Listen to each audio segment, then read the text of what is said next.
insight as to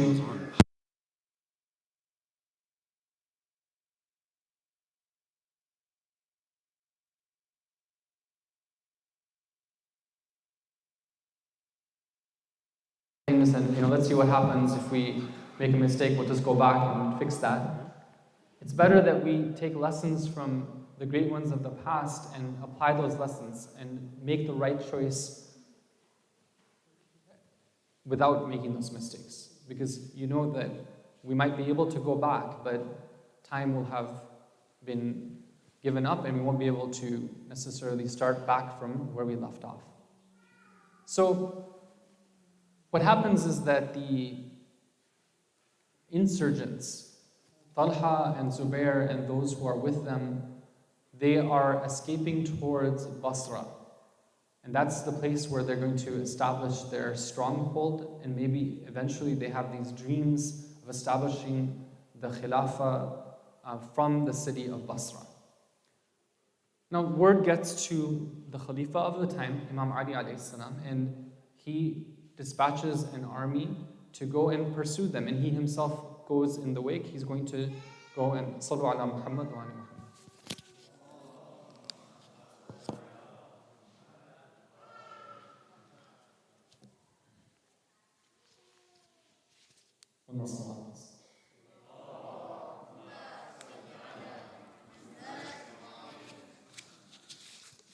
Now, on the way to Basra, the army is led by Talha and Zubair, and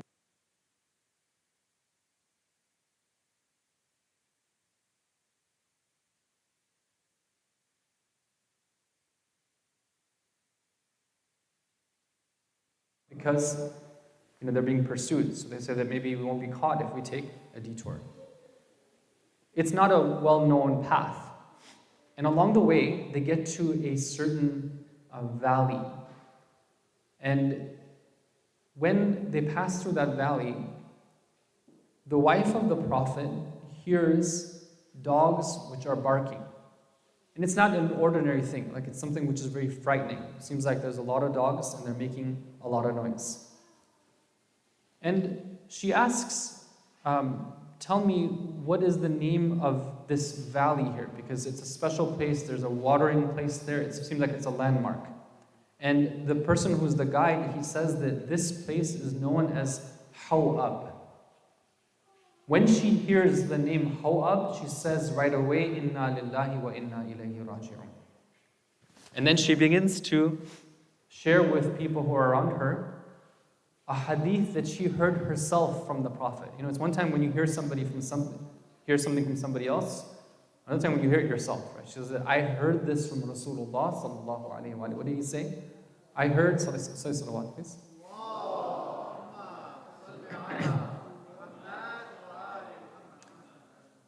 She says, I heard the Prophet, he looked at us and he said, Ya layta shi'ri, if only I knew which one among you, meaning which one of the wives, which one among you is going to be the one whom the dogs in the valley of Hawab are going to bark at. And then, according to some narrations, he turned to Aisha and he told her, Oh Humaira, Humaira was the nickname of Aisha, make sure that you're not that person. Don't be in the position where you're the one that the dogs of that valley are barking at. These prophecies were in place from decades before. The Prophet had knowledge as to exactly the way the events would unfold, and sometimes he would share snippets with the people around him.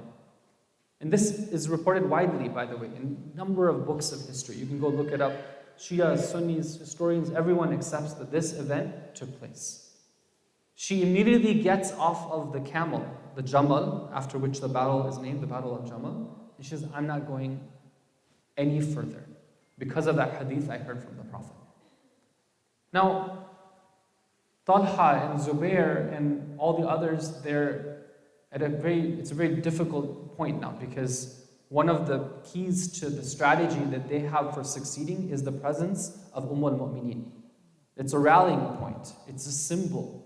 Very significant. If you have the wife of the Prophet with you, then, how can that ever be something which is going to be in the path of error? So at this point, when they're faced with a choice, an obstacle has appeared between them and between their pursuits in this world. What choice are they going to make? And this is the question I'm asking tonight, and I want to ask it from all of us here, that when we're presented with that obstacle between us and what we would like to achieve, it could be a certain job opportunity that opens up. It could be a certain social status that we want to have. It could be a certain in-group that we want to be part of. It could be a certain type of entertainment that is very attractive to us. What decision do we make when we're presented with that obstacle in front of us? Allah Ta'ala in the Quran, He clearly says that there's two groups of people. There are those whose approach to religion is the following: رَبَّنَا آتِنَا فِي الدُّنْيَا وَمَا لَهُمْ فِي الْآخِرَةِ مِنْ خَلَاقٍ وَمِنْهُمْ مَنْ يَقُولُ رَبَّنَا آتِنَا فِي الدُّنْيَا حَسَنَةً وَفِي الْآخِرَةِ حَسَنَةً وَقِنَا عَذَابَ النَّارِ. There's one group of people, their approach to being religious is one about رَبَّنَا آتِنَا فِي الدُّنْيا. Oh Allah, what we want is very limited in scope. It's those things that we can see that are good for us in the dunya. That's it. There's another group of people who have a more sophisticated approach. They might not say it, but this is their approach. Their approach is what? That number one, they want not the dunya, they want the hasana in the dunya. And there's a huge difference there. Because there's somebody who recognizes that everything in the dunya is not hasana for me, even though I might want it. And there's others who say that I'm the one who decides what's hasan for me, meaning what's good for me and what's not good for me. And therefore, whatever I want that from God. And the other group of people who recognize that not everything that I determine to be good for me is good for me, they understand that there's an akhirah as well. That's why when they want something, they say that if it's good for me in the hereafter, that's what I want from God. So what does Talha and Zubair and their supporters and their followers at this point, what is their response in this very crucial decision-making situation? The reports differ, but the gist of it is the following. That they go to her and they say, Ya al-Mu'mineen, tell us what is the problem. She says, this is the valley of Hawab. I will not proceed any further. And they say that, what do you mean this is the valley of Hawab? It's not the valley of Hawab. No, there's been a mistake that's been made here. He was wrong. He told you that? No, just ignore it. Now, does she just take this from them? No, because she's very upset. She says that if this is the case, I want you to bring 50 people and I want you to have them swear by God that this is not the valley of Hawab. Now it's getting more difficult, right? It's one thing to say a lie. It's another thing now to bring the name of God into saying that lie as well, right? Both of them are sinful, but now you're going to bring the name of God. So what they do is they bring 50 of their soldiers, they arrange for them to swear by God that this is not the valley of Hawab. Now, brothers and sisters, in the history of Islam, this is well documented in the history of jurisprudence, in fiqh. Right? There's a separate history of fiqh. In fiqh, it's very interesting that this is the first time in history that anybody is recorded to have sworn a false oath by God in the history of Islam. Meaning it didn't happen during the time of the Prophet. Why didn't it happen in the time of the Prophet? Because this is one of the things that the Prophet severely emphasized. Right? I'll just give you an example. In one hadith, the Prophet was addressing a group of Muslims. He said that the great sins, the kaba'ir, are three. One of them is doing shirk with Allah. Everyone knows that, right? You partner with God, that's it. The second one is that if you cut ties with your parents, that's something which is a great sin as well. Okay. And then the Prophet is with the people and he says, let's sit down now, because he wants to make a point. The one time you make a point, you sit up. Another time, when everyone's standing, you say, let's sit down. So everyone sits down, and the Prophet says, Al-qawlu bil-zur, ash-shahadatu bil-zur. Al-qawlu bil-zur, ash-shahadatu bil-zur. And he keeps on repeating that again and again and again. What is he saying? He's saying that for somebody to say a false word and for somebody to testify falsely. And he repeated until, his breath ran out. That's what the hadith says. Meaning that people were terrified of this sin. Why? Because they knew that if you cannot trust somebody's word when they're bringing in the name of God, then what can you trust? Right? There's some point after which you have to say that, okay, this is it. We got to go with this. And the first time in history that this was violated was in that crucial time when they saw that a severe obstacle, a very difficult obstacle has now appeared. They don't know how to get past it. They say, okay, we're willing to bend the rules at this point. And they are able to, because of that scheme, they're able to achieve their immediate objectives. Some of the reports say that when, they saw that she was softening up a bit, he said that Abdullah ibn Zubair, the son of Zubair, he says that, oh, Ali is pursuing us. He's right behind us. Let's go, let's go. We're getting in a difficult situation. So panic is created. Everyone gets back on their horses. She gets back on the camel, and they continue the journey.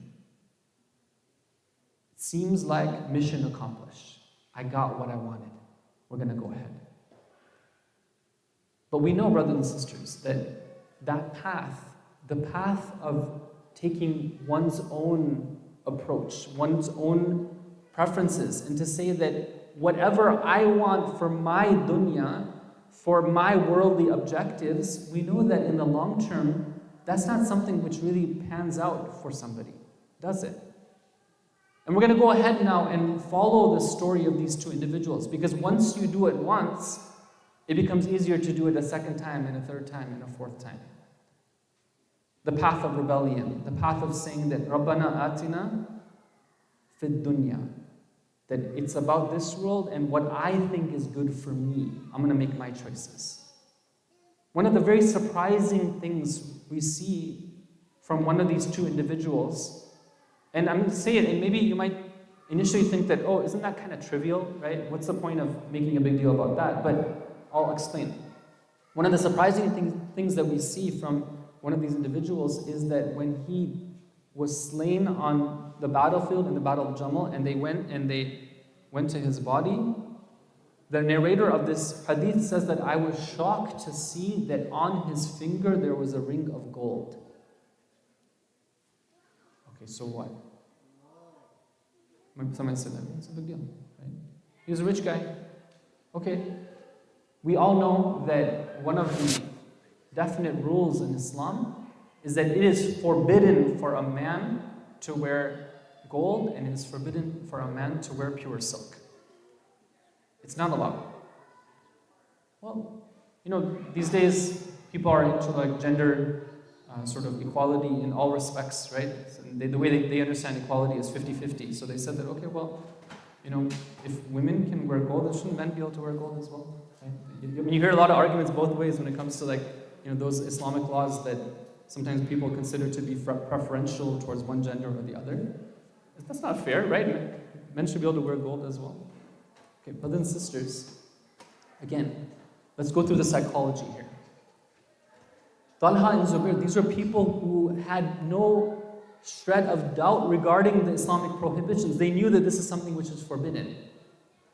But when now this law, it is an obstacle between them and what they want to achieve. Right? All the rich people, when they get rich, they need to spend their money on something, so they spend it on gold, on jewelry. All the rich people, when they want to show their status, how do they do it? They buy fancy cars, they buy this, that. Okay, so I got to do it as well. It doesn't matter. And it's very interesting. I know of at least 3 of those members of that elite group of companions around Imam Ali alayhi salam, that when they died, people were surprised to see that on their finger there was a ring of gold. And these things that might be seen as minor, they're actually bold statements. There's people who, when they go to a battlefield for the sake of God, if they're really doing it for the sake of God, they will go having done ghusl. They will go having paid off all their debts. They'll go with tawbah. They'll go with dhikr of Allah. And we see this in Karbala. And we see these shining warriors who were mountains of taqwa. And then we have the likes of these individuals, when they go to battle, they go in a state of sinfulness. Why is that? Because they took a path of following God's law according to their preference. I get to choose what's hasana. I get to choose what's good for me. When something comes in the way of me in my dunya and my worldly objectives, then I will take that route which is most convenient and favorable to me. And we have to ask that, what is the net result of it? Did it lead to these people being happy? Because that's what they want. Were they people who were just living life in no worries and carefree and happiness and success? Actually, I think we can say with confidence that perhaps some of the most miserable people alive at that time was Talha and Zubair. I'll give you one incident. When they got to Basra, that's what they wanted to do. They were so keen on arriving there and taking over the public treasure. We talked about how they were so happy. When it came time for prayer. Okay, now, Islamic history had already set a precedent that the person who goes for prayer is the one who has the ambition for the khilafah. Now, I'll just give you an example. Just tonight here at SABA, when it came time to lead the prayers, the Shaykh, there was a bit of delay, right? The reason was because the Shaykh was like telling the Sayyid that, please you go ahead, right? And the Sayyid was telling the Shaykh, no, you please go ahead. And then the Shaykh was telling the other Shaykh, please go ahead. And it was like back and forth, this type of thing, until one of them was like, yallah, let's go, people are waiting. Right? They were trying to not go for it because they wanted to say that the other person is more worthy, because of their humility, because they understand this is a responsibility. But what happened when it came time for prayers is that Talha and Zubair were fighting each other to see who would go for it. One of them is like, no, I need to go. The other one was like, I need to go. I need to go. Until it almost came to the time when their prayer became qada. And people were like sitting in the masjid, they're like, what is up with this? Right? Finally, the mother of the faithful, she suggests that, okay, you know what? Let's just have their sons lead the prayer. And they can take turns. One time it's going to be Muhammad, son of Zubair. The other time it's going to be Muhammad, the son of Talha. And the other time it's going to be Abdullah, the son of Zubair. Okay, so they both come forward, and now which one of them is going to start? And now Abdullah is like, I'm going to do it. Muhammad is like, I'm going to do it. Now I'm going to do it. Right? And then people were like, they were just so tired. They're like, let's just do a draw. Paper, rock, scissors, something like that, right? And we'll just decide who's going to do it based on that. And then one of them went forward. Imagine living life like that, where you're always wondering about the person who's right next to your partner in crime. What's his next move going to be? And you're just like always like going back and forth on that. I don't think these people were people who were happy. And in fact, we know that because in history we're told that, and this is very interesting, that when Talha was about to breathe his last, having been slain on the battlefield of Jamal, you know what he says? He says, I have never seen an old man who is more wretched than I am. Right? He'd seen a lot of things, right? I've never seen anybody who's wretched as I am. And then he quotes a verse from the Quran, and he says that when Allah Ta'ala says the following, وَاتَّقُوا فِتْنَةً لَا تُصِيبَنَّ الَّذِينَ ظَلَمُوا مِنْكُمْ خَاصَّةً. It's from Surah Al-Anfal. It talks about people who are unjust. He says that I know now that Allah was talking about me and us. We're the ones who are the cause of this fitna. Imagine dying in that state. Now, brothers and sisters, you take that and you compare that to the path of Imam Ali alayhi salam. What kind of life did Imam Ali alayhi salam live? What did he live for? And how much that contrasts from these people who lived at the same time. They went through the same events, but yet they made such different choices. And how much we can take from that. It can go from a simple decision that I'm going to wear this gold ring to becoming the obstacle for becoming the thing which triggers the assassination of the Imam of the time. That's the path that they took. But what was the path of Imam Ali alayhi salam? We know that at the end of his life, here we have one man saying that I know no one who led a wretched life like myself. And here we have Imam Ali saying, فُزْتُ بِرَبِّ الْكَعْبَةِ. Look at the contrast there. What was the path of Imam Ali? It was a path of رَبَّنَا آتِنَا فِي الدُّنْيَا حَسَنَةً وَفِي الْآخِرَةِ حَسَنَةً. That I'm going to take from this dunya what's good. That's all I want. Every decision he made was a decision keeping in mind the akhirah. We have the famous saying of Imam Ali alayhi salam where, see salawat please.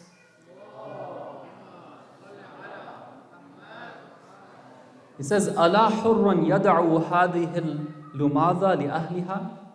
He says, is there any free person who will leave aside this morsel of food for the people of it? No, al-lumadha is the food that's stuck in your teeth after you finish eating.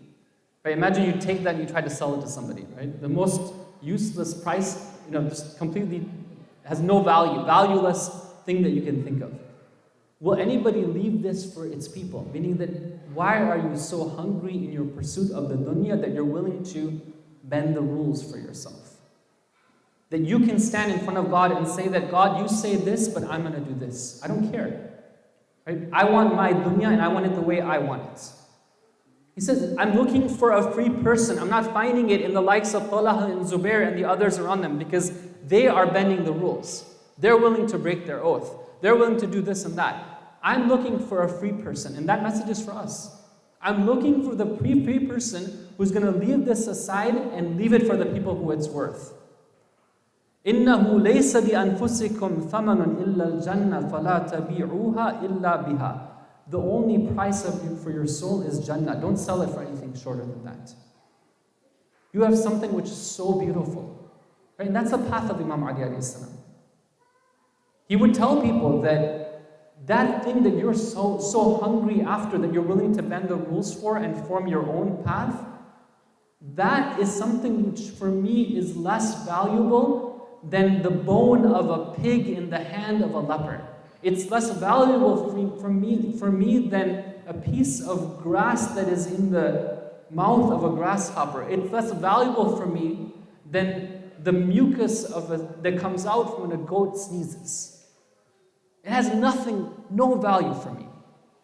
When Ibn Abbas comes to him, he tells him, Imam Ali was mending his shoes for the umpteenth time. The heel would come off and then he would sew it back on again.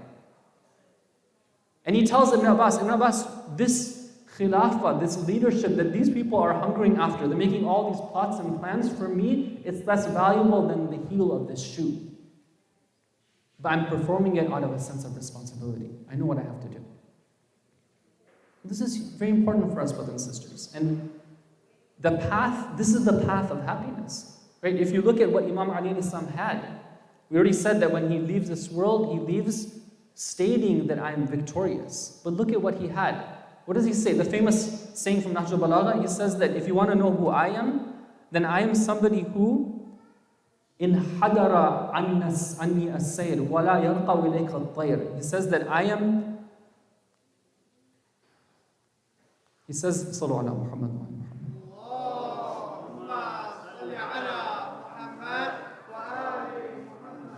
He says that I am like the summit. Imagine you have like a falls where there's like incredible falls that are coming down from the summit of the falls. I am like the summit. Down from me torrents do pour. Up to me no bird can soar. Right? What does he have? Right? He has something that other people, if they take this path of making their own choices, they're never going to get there. What they have is the likes of Talha and Zubair. They're chasing something that they're never going to attain. Right? This is a huge lesson for us. Inshallah, we can think about this. The decisions that we make, the values that we pursue, right? How we understand what's important for us. We shouldn't look to their definition of what's important and base our decisions after that. We need to understand for ourselves what is valuable, what is success, what is beauty, right? What is knowledge, right? What is wealth. Imam Ali is the one who sets that example for us. Inshallah, we can use this contrast and comparison to understand our duties. Sallu ala Muhammad wa ali Muhammad.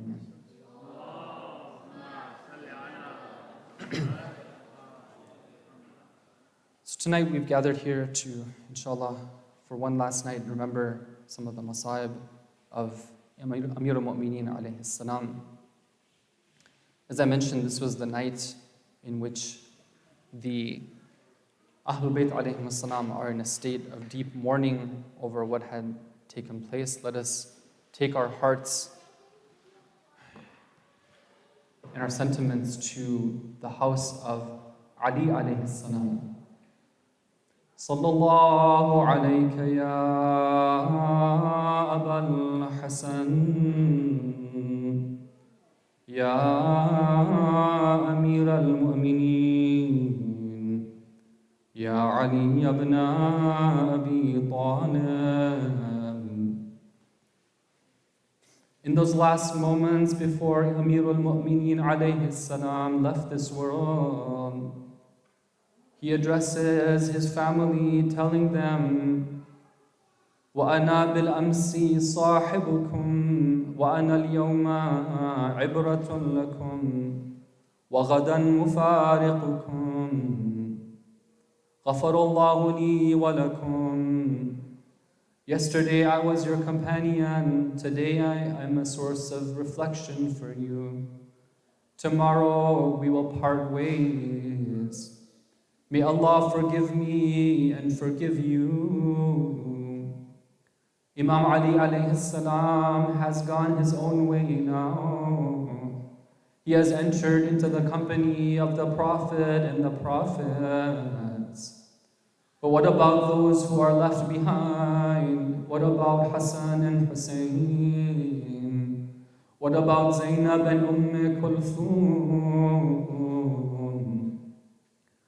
One of the shocking things we're told in history is that Imam Ali alayhi salam told his son Hassan, "O Hassan, do the ghusl at night time, bury me in the night." When do we have the leader of a state being buried at night time, being buried in a way that others will not know where he was buried?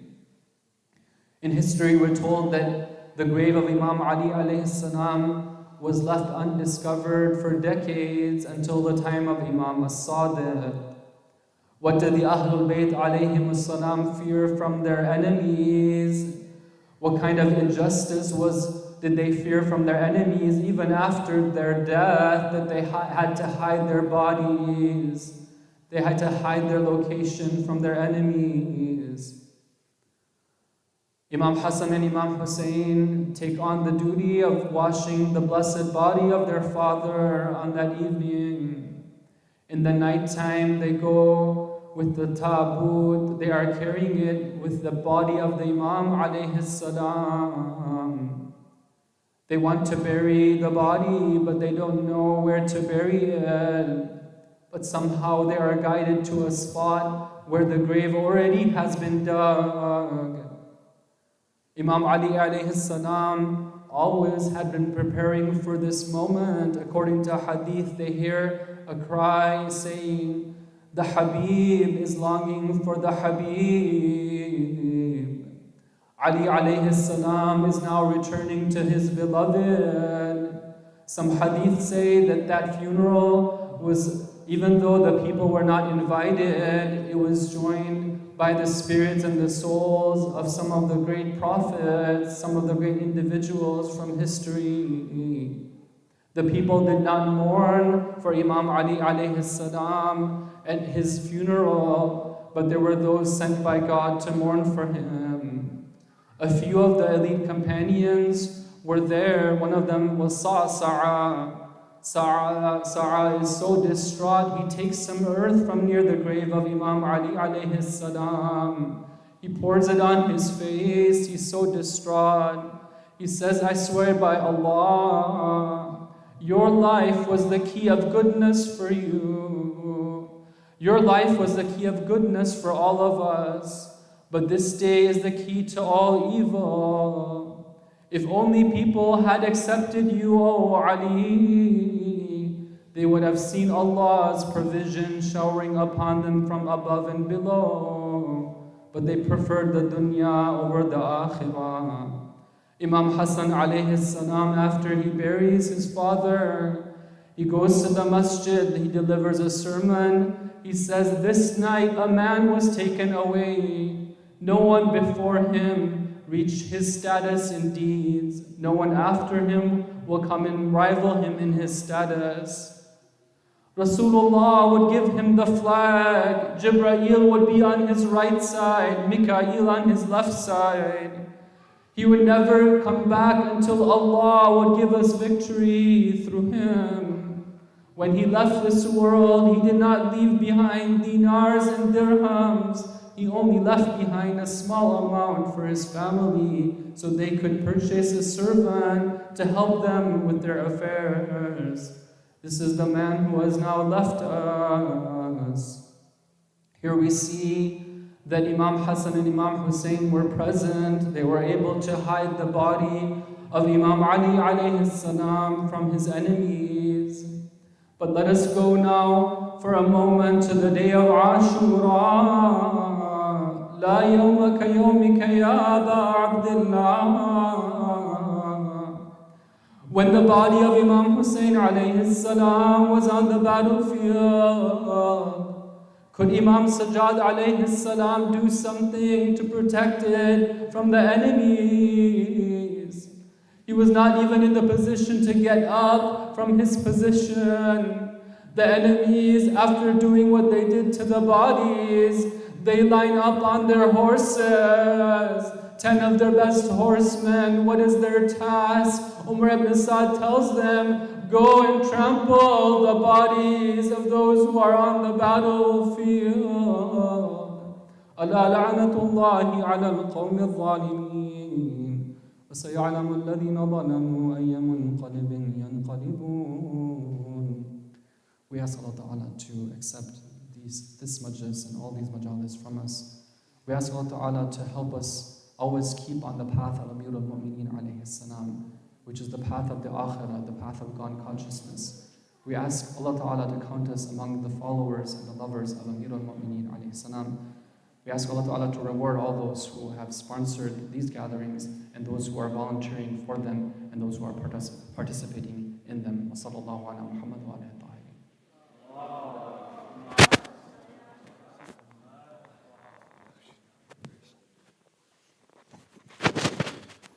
Ya Hussein, Ya Hussein, Ya Hussein, Ya Hussein, Ya Hussein.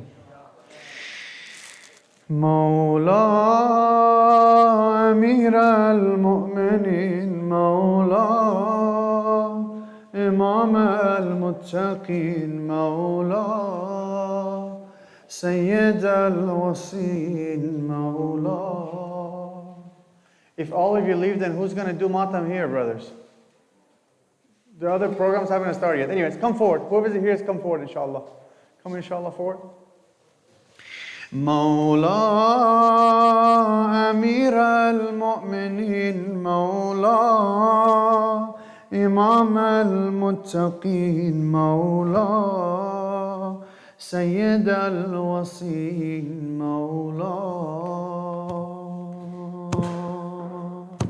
Mawla Amir al-Mu'minin, Mawla Imam al-Muttaqin, Mawla Sayyid al-Wasin, Mawla Mawla, you're the master of the righteous, you're the leader of the pious.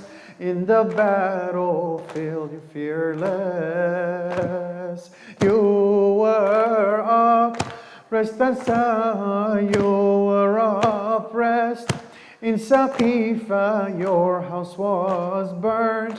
In Medina, you had to bury Fatima, Ya Ali. Your love is the light of these great nights. Ali is our only hope in these nights. Ya Ali, Ya Haydar, Ya Ali, Ya Haydar, Ya Ali, Ya Haydar, Ya Ali, Ya everyone, Ya Ali, Ya Haydar.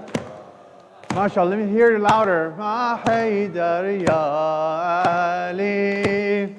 MashaAllah, my young brothers, recite with me. Ya Ali, Ya Haydar, Ya. MashaAllah. Ya Ali, Ya Haydar, Ya Ali, Ya Haydar, Mawla, Amir al-Mu'minin, Mawla, Imam al-Muttaqin, Mawla, Sayyid al-Wasiin, Mawla, Mawla, the commander of the faithful. Your blessed life was so painful in your martyrdom. In your martyrdom cried angels. You were the only one born inside the Kaaba. You were killed in sajda in masjid of Kufa. You slept in the bed of Mustafa. In Mecca you cried and buried Fatima. In Medina, Ya Ali, your love is the light of these great nights. Ali is our only hope in these nights. Ya Ali, Ya Haydar, Ya Ali. Louder, Ya Ali. Ya Ali, Ya Haydar, Ya Ali. Hassan, come do Mata, man. Forget about it. Ya Haydar, Ya Ali, Ya Haydar, Ya Ali. Mawla, Amir al-Mu'minin, Mawla, Imam al-Muttaqin, Mawla, Sayyid al-Wasiin, Mawla, Mawla, you're kind even to your killer. You gave Ibn Muljam water, but our hearts burn for your daughter. Zainab saw Hussein slaughtered in Karbala, saw the thirsty lips of Asghar in Nainawa. She saw the two hands of Abbas in Al-Qama in Qatl. God, she heard the cries of Fatima. Bani قتلوك بني ذبحوك بني يا حسين من الماء منعوك يا مظلوم يا حسين يا مظلوم يا حسين يا مظلوم يا حسين يا مظلوم Ya Hussein, everyone, Madhlum, Ya Hussein. You really can't say it louder? The voice doesn't come out or what? Ya Hussein, Ya Madhlum, Ya Hussein, Ya Madhlum.